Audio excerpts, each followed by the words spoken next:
Hey everyone, I'm Ashleigh Banfield and this is Drop Dead Serious. I'm going to do something a little different off the top of this podcast because I am pissed. I literally felt as though I needed to be pulled down off the ledge when I found out what is going to happen to the young man who decided to add misery to insult and send fake ransom notes to the Guthrie family. Because today he was in federal court. And if you, like me, thought once they had determined him guilty, he was probably going to do some time, right? I assumed maybe he'd do 3 to 5, something like that. No, that's not going to happen. No jail time. No jail time. So I'm going to give you all the details as to maybe why. And I'm going to talk to Matt Murphy because he is pissed as well. Matt didn't do what I'm about to do, which is with my husband's giant ice cubes, am going to pour a gin and tonic because I am like super, super mad. And yes, it is purple blue gin. I just don't get it. I don't understand how the feds, just so you know what's really happening, how the feds could feel as though in this day and age of scammers making our lives shit. I have a cut on my finger and that lime hurt. Why they wouldn't take this opportunity to set an example that scamming is bad, but scamming victims who've already been victimized with the worst kind of crime out there is reprehensible, unacceptable, un-American, and you are not from our flock.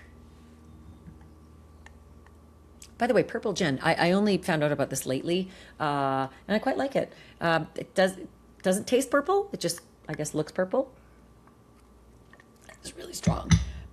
So hopefully this is going to help me to get through this, but I'm going to tell you a few things about what happened. And since it's federal court, they don't allow cameras, right? Ugh, don't get me started. So we get those stupid sketches, like from the 1800s, right? And all of the major broadcasters that covered Derrick Callella, however he pronounces his miserable name, they haven't, at this point, it's 5:32 Central on July 2nd, they haven't released any of their video from today, just their court sketches. And so if the video comes out later, terrific. But I do have a bit of a bone to pick with the federal court security because they did something I also find very un-American. They told streamers who had shown up at the courthouse to cover Derrick Callella that they didn't have the right to be up front outside the courthouse to film him going in and out. What? We have a First Amendment, right? Freedom of the press. And if you're a streamer, you are still among the press. You're still telling the story of what's happening behind your fucking closed doors that you won't let reporters and cameras come into, right? Nobody can take pictures or show the rest of it. We have to write it all down. And then, through the prism of a reporter, you get to learn what happened in court today. And maybe that's why I'm so unsatisfied with the report today that I'm going to give you about Derrick, 42 years old, of Hawthorne, California. Pleaded guilty. He got himself a deal. Don't ask me why. Feel like they had him dead to rights. Could have thrown the book at him and a public trial, right? Fairly public, no cameras, federal court, thanks. But no, the prosecutors decided to give him a deal. And yeah, I think the deal should have included jail, but it didn't. Instead, Derrick's going to get 5 years of probation. That's really strong. 5 years of probation? Whatever. I live a life of probation, except for a little cocktail now and again. I mean, for God's sake, that in my book is getting away with it. Should I remind you now of what Derrick Callella, whatever the fuck he is, what he did? Because now he's officially pleaded guilty to it. 2 felony counts. They are officially transmitting a ransom demand in interstate commerce. He used the interwebs, the series of tubes, to cheat, lie, steal, and extort the Guthrie family.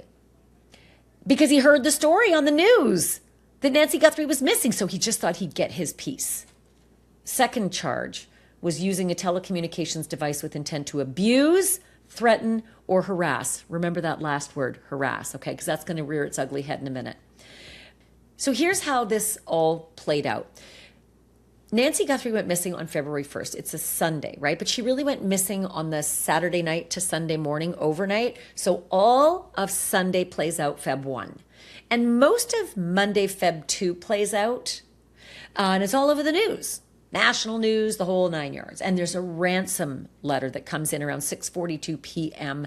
that Monday. So a good solid 2 full days of reporting before the full ransom letter from what the FBI says is more likely than not to be real, saying, "Hello, Savannah, we have your mother, Nancy. I want $4 million by Thursday. If you miss that, I want $6 million by Monday or else." Okay, that's the ransom letter that comes in. Jack Weed from California, Derrick Callella, he decides on February 4th, 2 days later, I'm going to get me some of that. I'm going to get in on that action.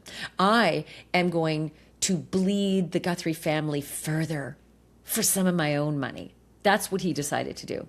And he, from Hawthorne, California, over state lines using the interwebs, decides to send this text.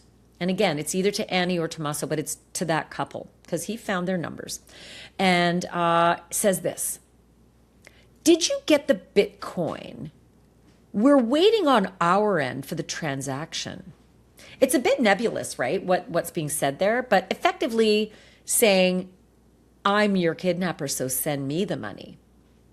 3 minutes after that text comes in, the investigators said that Derrick placed a 9-second phone call to another member of the Guthrie family. So again, we're not exactly sure who got what, but we know that it was Annie and Tommaso who were victimized by this asshole. So the prosecutors have said he is not connected to the actual kidnapping. He's not part of that squad. He's just a loser who thought he'd pile on for his own financial benefit. And so he admitted in court today when the judge asked him that, yeah, he did it. But it was weird. He didn't have to stand up and say, "I'm the asshole. I am the bloodsucker who did that to these poor, suffering people, this family that's suffering. I'm the asshole." He didn't really have to do that. Instead, it was kind of worded along the second felony, like, "Did you harass Annie Guthrie?" And so he answered, yes. Harass? I mean, I do that to my kids about their socks. Harass? Really? How about the other parts of the felony charge, like abuse or threaten? Or how about extort? I didn't hear that. But again, I wasn't in court. Caveat, I wasn't in court. But my God, I feel like that guy should have had to spew it all. But no, yes, I harassed her. So then came the woe is me bullshit for Derrick of Hawthorne, California.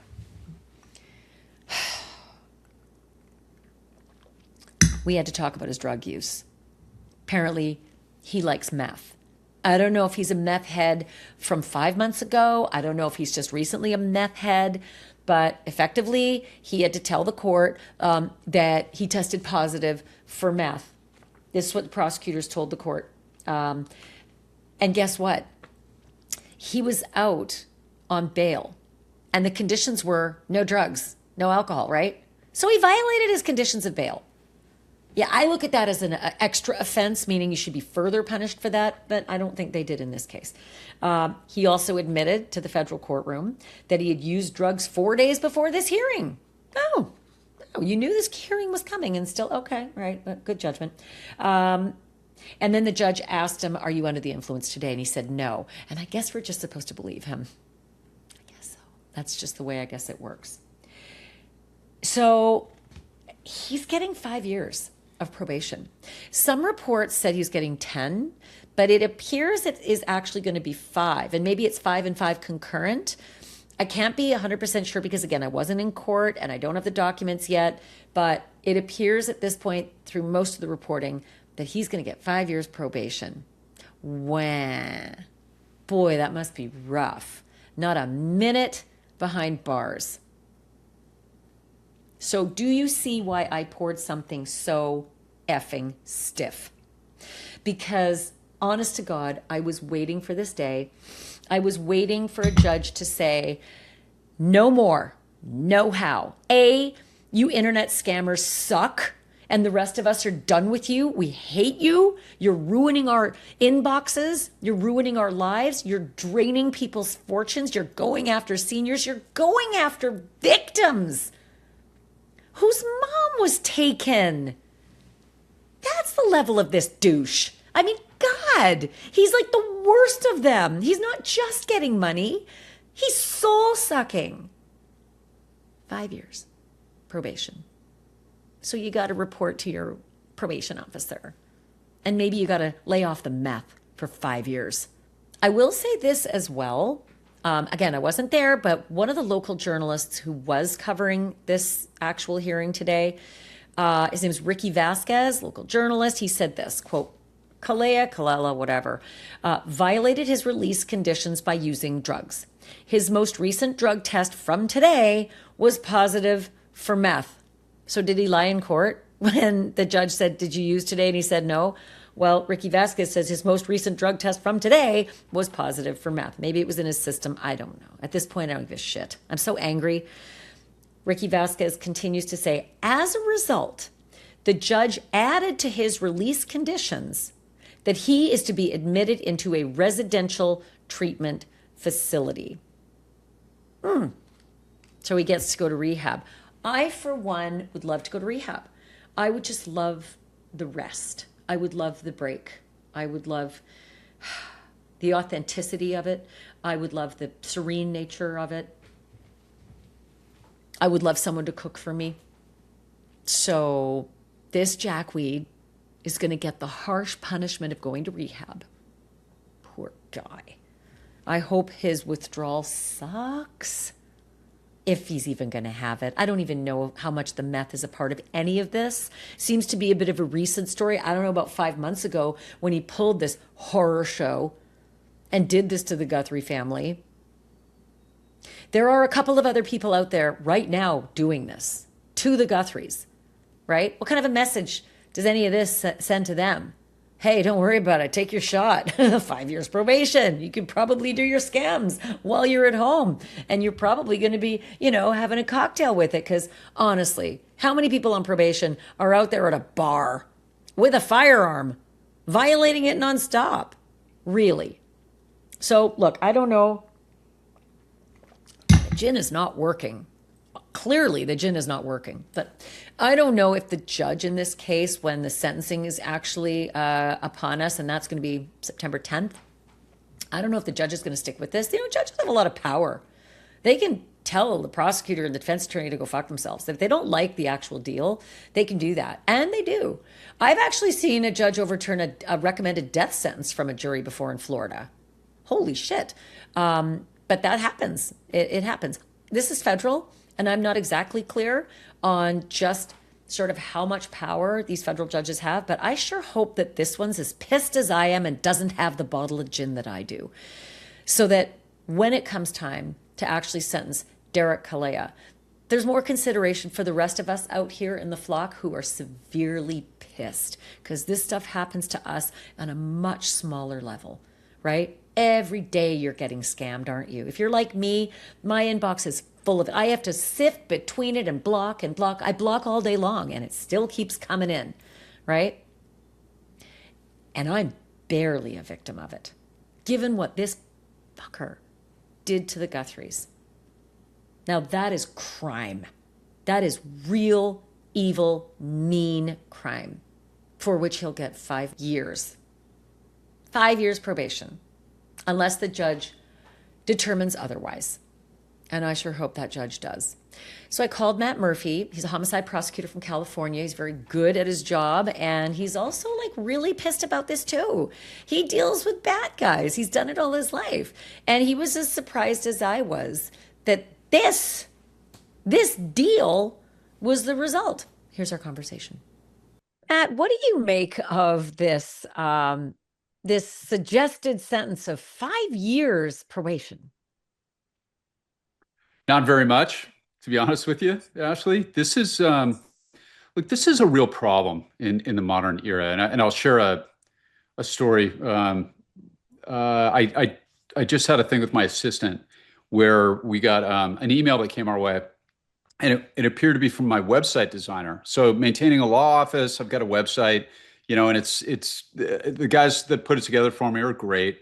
And it was an email from the president of the company who helped me set up my website. And it was, hey, we need to do some licensing work. We're going to need a few $100 to get this look totally real. This just happened about 45 minutes ago. Okay, so I'm like, this is like my most recent of about 1,000 attempts in the last couple of months from people trying to scam me. Right? It's every time we pick up our phone, there's a scam, and these guys sent an email pretending to be the president of a company. They got his name, and they said we need $400 to update your website. Sounded like them, and my assistant, who had been phished once before on something else, she said, I asked for a phone call, and the guy called me and had an accent, and I instantly knew that wasn't them. It was so slick, I almost bit. And the Wow. world is filled with these freaking scammers. And anybody, now that's a website for a boutique law firm. Okay, so that's one thing. This is a guy who attempted to take advantage of the most apoplectic grief that a family can go through, and he didn't just send them a bogus ransom email. He actually reached out telephonically to these family members. That is as reprehensible, parasitic, and disgusting as anything. They're and until these are business people making these decisions. There's a cost benefit risk analysis that these guys go through. And until we start treating this with the seriousness that it should be treated, they're going to keep multiplying, and this was absolutely horrible. This guy was from California. He's an American guy. I didn't see anything in the news coverage, Ashley, that indicated that there was anything mitigating about this at all. He's not mentally ill. He wasn't like an alcoholic on a drunk. This is a relatively young guy who lives in California who decided to try to take advantage of this. And by the way, I know the FBI says that they think that one of these might be real. All of these ransom notes are fake, every single one of them. The language that they use, anybody who asks for a Bitcoin, and your former colleague, Chris Cuomo, who I actually really like, and Chris has had me on his show before. I'm a fan of Chris. I watched an interview recently where he kind of threw out the idea, well, why don't you guys just pay for the Bitcoin and see what's the worst thing that can happen? And I agree with most of what Chris says. And I personally think he's a really smart guy. That was the dumbest thing I've ever heard him say. And I'm not trying to criticize him on that. It's just, you do not give them Bitcoins and see what happens. These are all scammers trying to take advantage of a family whose loved one was murdered. And this guy, the idea that he's not doing jail time. If I was the prosecutor on this case, I totally disagree with this deal. I would have sought a minimum of 3 years in federal prison for what he did, and let everybody else who wants to take advantage of the Nancy Guthrie case or the next big high-profile case, let them calculate 3 years in federal prison, for which you got to serve 80% into their calculus before they decide to commit a crime like this, because this was awful. I know the metrics probably suggest that 3 years is normal, but this layperson out here felt like it should have been 10 Oh, I based totally on the agree with you. pain and suffering, not Totally agree with just you. for the Guthries, but everyone who was caught up in the awfulness of what he did to the Guthries. So I am shocked. Why would this be? Why would it? I get it. I get plea bargains. I get it. But this is a terrible crime. Why wouldn't there be some jail time? And No, and they can blew that it. still happen? Can it They still happen? blew it. I'm happy to go on record. They blew it. This was a bad deal. This was way too light, and everybody's watching us. Every scammer in the world is watching this right now. And I'm sorry, the people who are behind that decision, I totally disagree with it. You went weak kneed. The prosecution went weak kneed on this. This guy should be doing way more time. And you try this guy. And the evidence was overwhelming. They arrested him right away. He wasn't very sophisticated, and he did it when he did it. There are plenty of cases out there, Ashley, and I've dealt with literally thousands of them, where as a prosecutor, they come in, you consider factors of mitigation, you consider somebody's life story, you try to fashion the most appropriate sentence possible. I have not read a single thing, and if it exists, they need to release it right now. I think about this guy's background that justifies a deal this lenient because all this is going to do is encourage more of the same. This is awful. It's parasitic. These people exist all over the world, and especially when you actually, a lot of them exist in the Philippines. A lot of them are in Bangladesh. A lot of the scamming rooms are in the subcontinent, in India, Pakistan. A lot of them speak Bengali. So it's rare that you have an opportunity to get a scammer in the United States and subject them to prosecution under U.S. law. So you have a very high profile opportunity here to set an example. And even forgetting that, this guy deserved individually, if there was never another scammer ever, this guy he deserved substantial prison time. And because this is awful. I don't know what they were thinking. But if I was the prosecutor on this, I would have offered it. My boss, in fact, none of the bosses that I can think of that supervised me in sexual assault or homicide for 21 years would ever have allowed me to do a deal this lenient. And yeah, they dropped the ball on this, in my opinion. May I ask if maybe the Guthrie family was consulted as to whether they wanted to be flying out to California to have to testify and be involved in this? Would they have had any impact on this? I don't think so, and it wouldn't matter if they did. Frankly, like when it comes to a crime that affects everybody, you take the wishes of the victims into consideration, but they cannot drive that bus because you can get people all over the road. Like there's, in high profile cases in California or other states, you might have a family member that, for example, like in the Brian Koberger case, there were people involved in that case.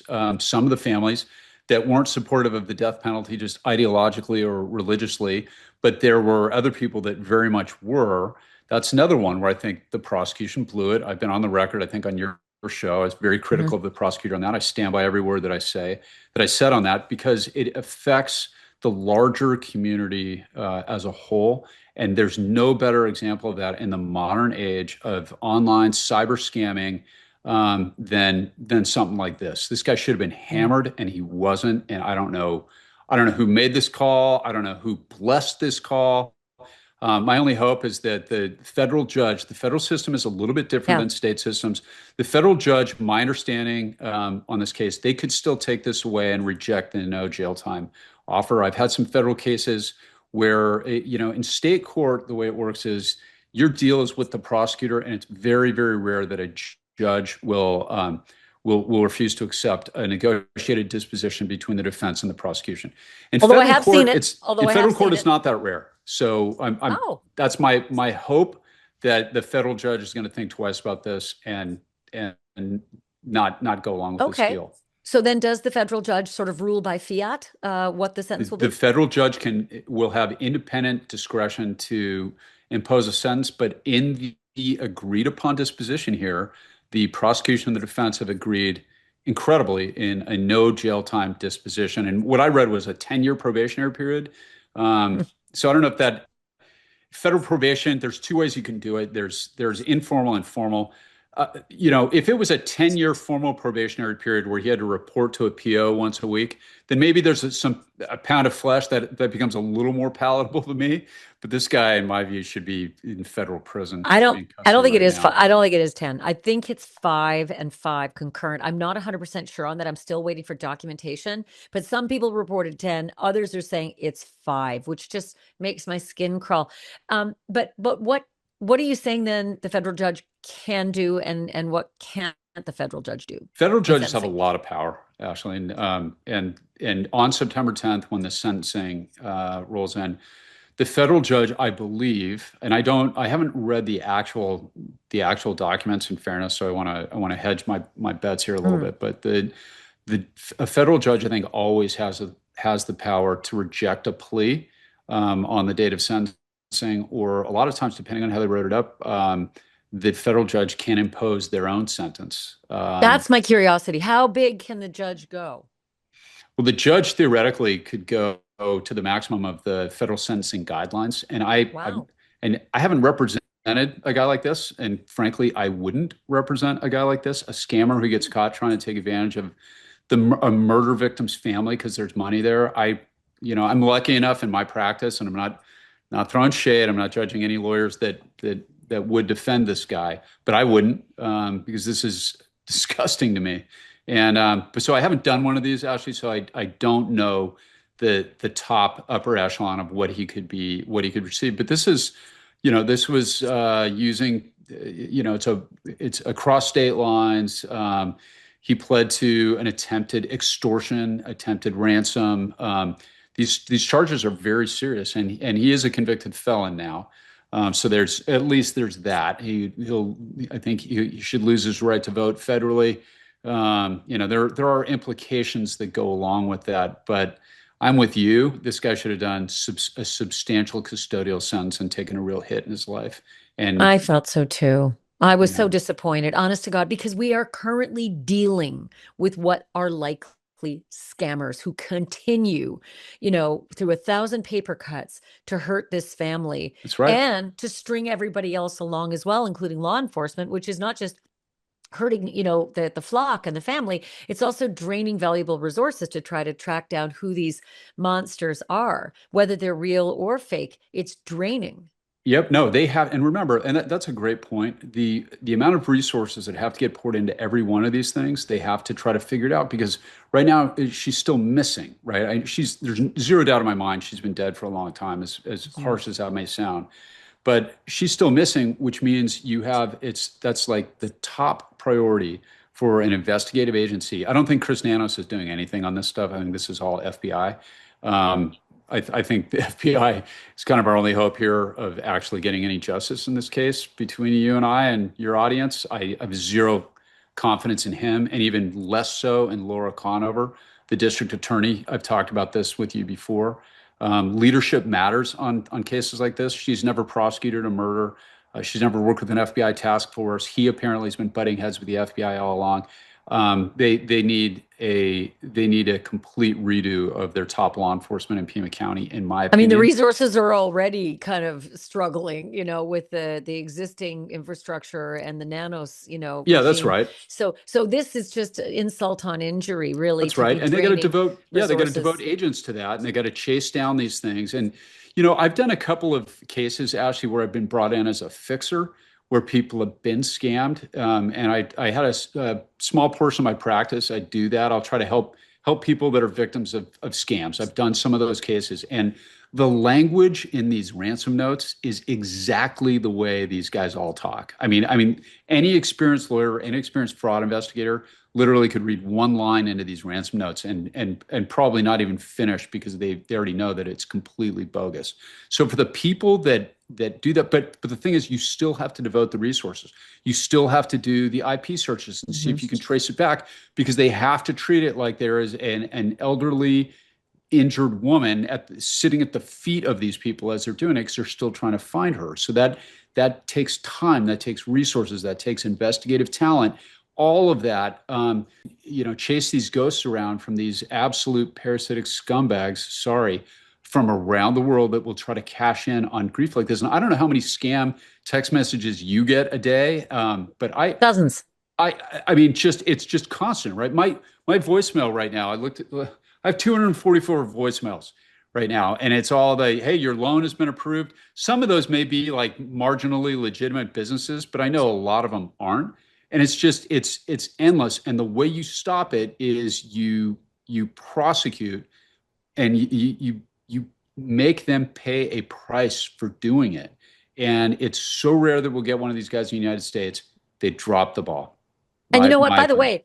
way, they dedicate the resources to tracking this stuff down because the truth is there's a criminal at the other end. It might be the kidnapper, but there's definitely a criminal if it's not the kidnapper. And so, they're just creating crime where there's already trouble and pain and suffering. So I'm with you. I'm so frustrated to think this guy's going to effectively get away with it, Yeah, probation, whatever. But yeah. here's the thing. You said the mitigating issues. There's a lot of talk in court today, and I'm going to just be, fully forthright. I wasn't in court, so I'm going off of reports of those who were. So for what they're worth, there was talk about him having drug tests because he was out on bail and failing his drug test while he's out on bail. Don't know why that didn't factor in here. And then having to answer questions, admitting that he had used drugs 4 days earlier, telling the court, apparently the prosecutors, that he had tested positive for meth. He was asked if he was under the influence today. He answered no, whatever. Who knows if that's true? So the fact that he violated the conditions of his release, shouldn't that be a part of this? Like, shouldn't that factor into, the concoction of how we come up with how many years of probation or actual bars you're going to get? Not only should it factor in a weird way, and stick with me here for a second. That's one of the only things that gives me hope on this is that this guy's so stupid. Sorry. Chances are he's going to violate his probation, whatever it is, and then he will do custody time then. But no, you're 5 absolutely years? right. As soon as he Five failed it, years? he should have been taken in. No, probably not 5 years. Mm. But there's a thing in you can hang time over somebody's head. You can do what's known as a suspended sentence, where if they violate, then the sentence gets imposed. But Yeah, you like also Mary Kay Letourneau, 7 years because she, did what she did to Vili right. Falau, and she went right back in and served her sentence. Right, but you know what? She's also a pretty good example of, she had some mental health issues supposedly, but then she went out and got pregnant again by him. So it's kind of a Mhm. perfect example of what we're talking about. Like, and then look at, that was a huge famous case, back in the day, but they didn't. I mean, she wound up doing the time, but she got pregnant, I think, two separate times by him, right? Yeah. And that destroys the life of a kid like that, because now he's a father way earlier than he should have been, and she should have been in custody the whole time, because when somebody has demonstrated a propensity to do stuff like that, like this guy, as long as they're out, they can victimize additional people. And Mary Kay Letourneau's case, it was her victim that she sexually abused again, and yes, it really is sexual abuse, and then got pregnant again, and that completely sidetracked his life. And letting somebody like this out, yeah, you already failed once, so he should have been in custody right away when they did that. They should have cranked up the bail, because the scammers are all watching. And so what you go in and you say, I've got an alcohol problem, I've got a drug problem, whatever. That is, in my view, in a case like this, that is minimally um, uh, mitigating. Yeah, It's but see, just, there's the question, the word mitigating, because I looked at it the opposite. I thought, mitigating? What do you mean? The guy yeah. cheated. He violated his terms and he did drugs. But is this judge looking at it and saying, or at least were the prosecutors looking at it and saying, oh, poor dear, he's got a drug problem. That's why he committed these crimes. The thing is, yeah, yeah. I mean, I hope it's not that. I hope there's more to it than that. And I mean, look, it is a prosecutor's job to consider all aspects, right? They're supposed to consider the aggravating and mitigating effects. The aggravating factors in this are over the top, in my view. Yeah. And the mitigating, it's like, actually everybody in court has a drug problem or an alcohol Right. problem. That's why they're Yeah. criminally charged. Everybody can claim that who is in trouble. And for If you kill someone when you're drinking or drunk and you decide to drive, nobody gives a shit that you're an alcoholic. yeah, You that's go right. down for DUI, period. End of story. Doesn't matter if you were Right. sober the day before and decided for an hour to get drunk and drive. So I don't understand how that principle doesn't, flow through the rest of jurisprudence. Yeah, and look, there's a level of sophistication on this too. I mean, I can hear the defense lawyers pitch to the prosecutor is, look, he's high, get him the help he needs, and he's not a risk, and he was super high when he did it, and blah blah. Like I've heard that pitch 1,000 times. Okay, this is one. There's a level. He was demanding a Bitcoin. That's a level of sophistication. I think he Hmm. figured out how to get a hold of their numbers. He was He making sure phone did. calls. Like this is not guy who's super drunk at 2 in the morning and sees a news story and picks up his phone. It's a lot more sophisticated than that, and I think that the sentence should have reflected that, in my view. Hey, by the way, not only was he sophisticated enough to figure out the Guthrie's, and it was either Annie or Tommaso's numbers, but what they were texted and they were called. That's right. And he wrote the following. Let me just read it and remind everybody. Did you get the Bitcoin? We're waiting on our end for the transaction. So he knew enough about the story. He'd researched, he worded it in such a way that was clever AF. right? Yeah. So clever to get the phone numbers and clever AF to word it this way. So yeah, I'm with you. This did take some thinking and some planning and some real mens rea. Yeah. Look, I've been on that stage in front of the cameras more times than I can count. I've had those high profile cases. I never like being criticized by talking heads like me, like I'm doing right now. And it can be a tough job. Um, all that said, this is one, guys, they blew it. This guy needed substantial custody time. Every scammer in the world is watching this. And all this is going to do is foster more of the same. And look, when you have a What a real moment, case, right? What a when lost moment to send a message in that's an right. epidemic. And the thing is that in a case like this, Ashleigh, for the next time somebody is abducted, the FBI is going to have to sift through even more fake ransom notes. Because what if you have somebody with a real ticking clock and one of those ransom notes is real? It's dispositions like this that encourage more of the same. And they're going to have to sift through what, 10, 20, 30 fake ones and try to figure out what the real one is so that maybe they can save a life. Shame on everybody involved in this dispo. Shame on everybody. And I You know, hope the federal judge um, puts the kibosh on it on September 10th. I got my fingers crossed. I hope so as well.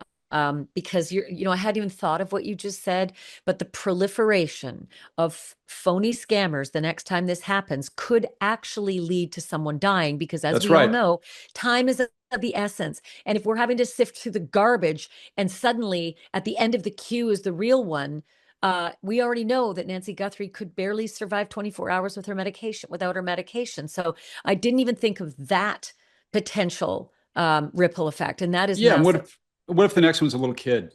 Mhm. You've just encouraged more of the same, probably to an exponential degree. Yeah. And not only that, on top of all that, I saw the clips of him walking out of court. In addition to everything, I think the guy looked cocky and arrogant, but that's just me. Matt, let me ask you if I can weigh in on yesterday's whiplash. Reuters reporting their FBI source says the FBI is discounting all of the ransom notes, every one of them, all scammers. But then Harvey Levin saying, not so fast. The FBI agents he's dealing with, because he's part of the investigation, the notes have come into him. They said, no, no, we think the first two are more likely than not to be real, but that the subsequent ones from the guy who keeps saying, I know the goods and I'll serve them up on a silver platter for the price of a Bitcoin, and I've got video of the day it happened, that guy and his overtures are more likely than not a scam. And sure enough, right afterwards, the FBI and Pima County put out statements effectively saying Harvey was right, that some of those notes are still in play and are considered to be potentially legit. What do you make of this whole like seesaw? There are probably several dozen FBI agents involved in this case, Ashley, and I bet you if you put them all in a room, you would have several dozen different opinions. And you're talking about guesswork. I'm not convinced this guy isn't a sex offender. To be honest with you, like before we even get into the ransom stuff, and first of all, more likely than not, the Bitcoin guy is fake is absurd. Okay, nobody's asking for a Bitcoin when you have $1 million worth of reward money. And it can be done anonymously. It can be paid out in cash. Any request of Bitcoin is per se fake. And anybody who says, well, it might not, no, that's a complete bullshit thing. Anybody who's asking for Bitcoin is a scammer. Okay. I don't think that any of these are real. I think that it Mm. would be, they would immediately have provided proof of life or something that could be convincing to the FBI. It's the freaking FBI, for God's sakes. Nobody that's going through a media organization either is real. I like Harvey, actually. None of those are real. So this is, you're going to get, depending on whose source is talking, you're going to have different opinions within the FBI. I can tell you my opinion, having worked missing persons cases and task forces with the FBI, more than one.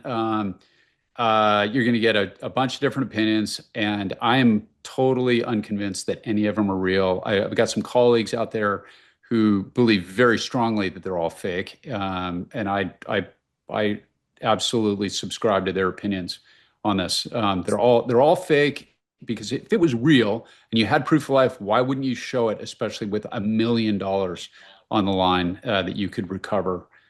So yeah, we're talking You know again, what though? talking about I gotta scammers. say, I thought from early on, once I had dug into the Nancy Woodrum case where she was attacked by a geriatric rapist, and he did take her out of her bed and he did throw her body in the desert. And then I learned a little bit about that predilection and freakish awfulness, and that it is a thing. I started to think this is entirely possible with Nancy Guthrie until CBS dropped this little detail that I don't know why it wasn't made huge, that the first ransom note made a reference to Nancy's white Apple Watch. Okay, we've seen it in pictures, that's out there, on the floor. That got me because no 84-year-old woman charges her Apple Watch on the floor. So this person who took her or who wrote the note knows that her Apple Watch was on the floor. Big guess and a really sweet coincidence for them? I don't think so, but it really did sort of get me thinking. Yeah, but of course, and I think you even pointed this out, Ashley, is that she'd worn that Apple Watch Sure. on the show with her daughter. So Yep. anybody that's doing the research, one of these guys, and they're really good at that. I had a case once, Ashley, with a client who he got scammed, and it was one of these things where like he was on his computer, and they had the name of his next door neighbor. They had his Mm. boss's name. They had his wife's name, and they sent an email. And it is amazing the amount of sleuthing that, especially for somebody that's not savvy about protecting their identity, can be done. And so, yeah, the detail about it being on the floor is interesting to me. But again, we've never seen the interior of the house or any of the photos. The FBI, of course, has, but yeah, and it would be very easy if you've got her. You can come up with way better proof of life than an obscure reference to a watch on a floor. You know what I mean? Like, I know, I'm with you on all that, but I just can't get past the note that says the Apple Watch is on the floor. Because again, no 84-year-old woman is going to charge her Apple Watch on the floor. So if it's on the floor, yeah, that's where and I don't know that, but they're taking it seriously because of the Apple Watch reference. My God, yeah, how did this yeah. author know that? Yeah, no, that's true. But she also broadcast from her house. There was one of those that was on her daughter's show from the bedroom. There was one of those. I'm pretty sure that's out there. And maybe they saw the Apple Watch and didn't see a charger next to the bed. Who knows? Maybe. But I think this case will eventually be solved, Ashley. But it ain't going to be Chris Nanos or Laura Conover who does it. I think it's going to be like the Gilgo Beach Rex Heuermann case, where adults need to enter the room and take over this investigation. And that's zero criticism on the FBI. This is not on them. This is on local law enforcement. This is a state case at the end of the day. But I think it will be solved. It will be solved when Pima County replaces their DA and their sheriff with actual professionals. So, the internet has a funny way of doing things to people like that. I mean, here's a guy who decided to use the internet for his benefit, and something tells me the Don't Fuck with Cats crew is going to go after him. I mean, like dox him to the nth degree because that name, Derrick Callella or Callea, however he pronounces it, Yep. is not John Smith. Yeah, no, that's a great point. Look, there's all kinds of justice out there, right? Sometimes the reputational damage can be enough. And look, I would never encourage anybody to Right. violate the law or to dox anybody. However, yeah, I hope we see some internet justice, whatever form that takes. Hopefully, it's just trouble with employers or whatever that takes, all lawful. But yeah, I this is not a big enough consequence in my mind. I don't think it should be in anyone's mind. And yeah, and hopefully, the internet does what the internet does. One other question I thought was interesting. The judge asked this defendant if he harassed Annie Guthrie, and he answered yes. And I know that one of the charges is using a telecommunications device with the intent to abuse, threaten, or harass.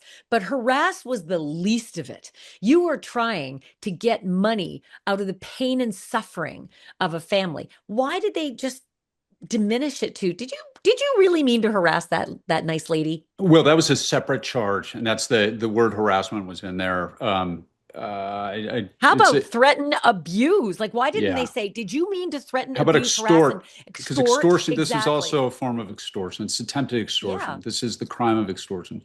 Yeah, this is yeah, He sounded like a pesky kitten. I just have a bad taste in my mouth after that plea.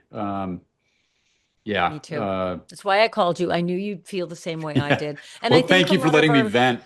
Thank you for letting me I vent. know. It's like a one-on-one therapy session, but But I think everyone who's watching right now, hi everybody, I think they feel the same way. I think everybody is so upset and so dissatisfied with law enforcement and so angry that Porch Guy has gotten away with this and that scam artists number 1, 2, and 3 have gotten away with this.